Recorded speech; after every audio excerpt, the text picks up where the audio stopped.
Good evening. Tonight, I can report to the American people and to the world that the United States has conducted an operation that killed Osama bin Laden, the leader of Al-Qaeda, and a terrorist who's responsible for the murder of thousands of innocent men, women, and children.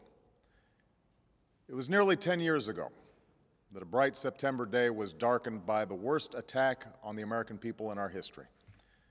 The images of 9/11 are seared into our national memory. Hijacked planes cutting through a cloudless September sky, the Twin Towers collapsing to the ground, black smoke billowing up from the Pentagon, the wreckage of Flight 93 in Shanksville, Pennsylvania, where the actions of heroic citizens saved even more heartbreak and destruction. And yet we know that the worst images are those that were unseen to the world.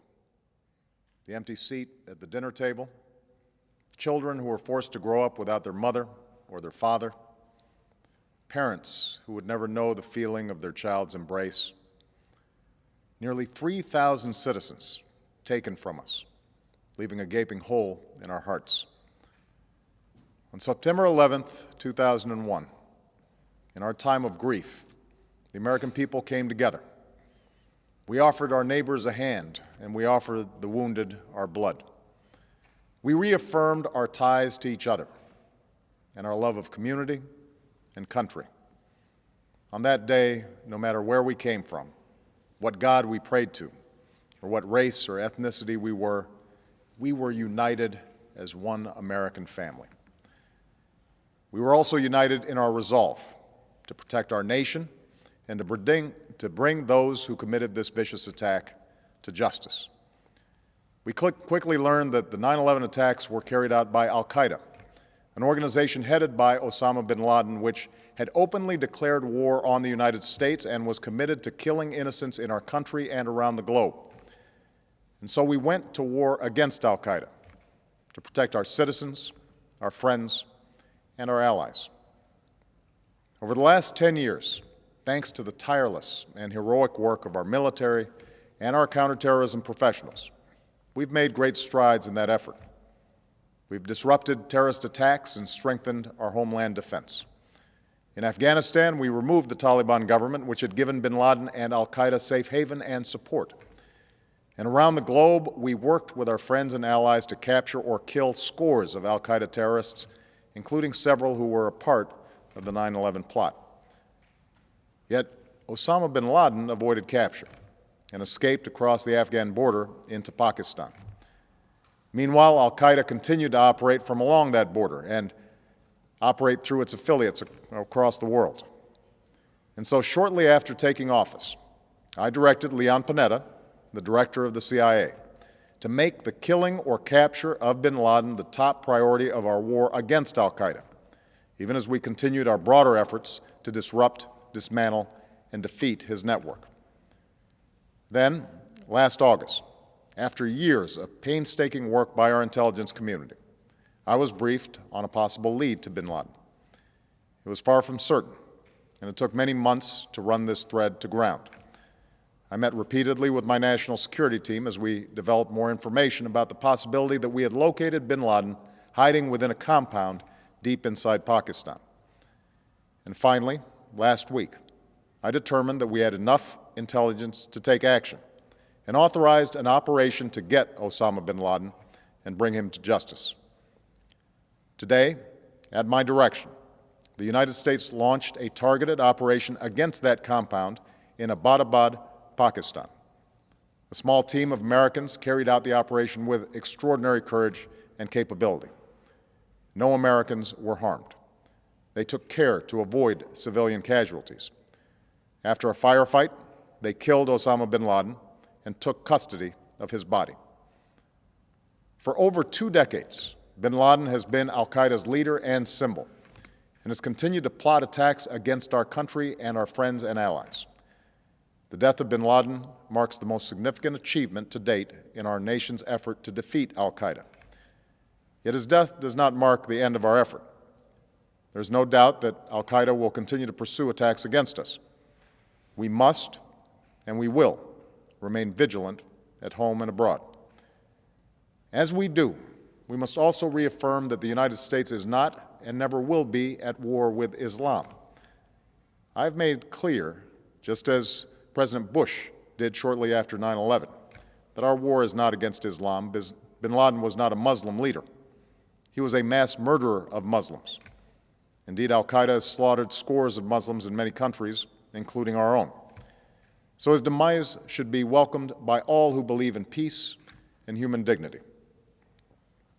Over the years, I've repeatedly made clear that we would take action within Pakistan if we knew where bin Laden was. That is what we've done. But it's important to note that our counterterrorism cooperation with Pakistan helped lead us to bin Laden and the compound where he was hiding. Indeed, bin Laden had declared war against Pakistan as well and ordered attacks against the Pakistani people. Tonight, I called President Zardari, and my team has also spoken with their Pakistani counterparts. They agree that this is a good and historic day for both of our nations. And going forward, it is essential that Pakistan continue to join us in the fight against Al-Qaeda and its affiliates. The American people did not choose this fight. It came to our shores and started with the senseless slaughter of our citizens. After nearly 10 years of service, struggle, and sacrifice, we know well the costs of war. These efforts weigh on me every time I, as Commander-in-Chief, have to sign a letter to a family that has lost a loved one, or look into the eyes of a service member who's been gravely wounded. So Americans understand the costs of war. Yet, as a country, we will never tolerate our security being threatened, nor stand idly by when our people have been killed. We will be relentless in defense of our citizens and our friends and allies. We will be true to the values that make us who we are. And on nights like this one, we can say to those families who have lost loved ones to Al-Qaeda's terror, justice has been done. Tonight, we give thanks to the countless intelligence and counterterrorism professionals who've worked tirelessly to achieve this outcome. The American people do not see their work, nor know their names, but tonight they feel the satisfaction of their work and the result of their pursuit of justice. We give thanks for the men who carried out this operation, for they exemplify the professionalism, patriotism, and unparalleled courage of those who serve our country. And they are part of a generation that has borne the heaviest share of the burden since that September day. Finally, let me say to the families who lost loved ones on 9/11 that we have never forgotten your loss, nor wavered in our commitment to see that we do whatever it takes to prevent another attack on our shores. And tonight, let us think back to the sense of unity that prevailed on 9/11. I know that it has at times frayed, yet today's achievement is a testament to the greatness of our country and the determination of the American people. The cause of securing our country is not complete, but tonight we are once again reminded that America can do whatever we set our mind to. That is the story of our history. Whether it's the pursuit of prosperity for our people or the struggle for equality for all our citizens, our commitment to stand up for our values abroad, and our sacrifices to make the world a safer place.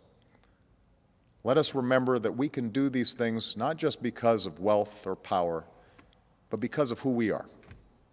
One nation, under God, indivisible, with liberty and justice for all. Thank you. May God bless you, and may God bless the United States of America.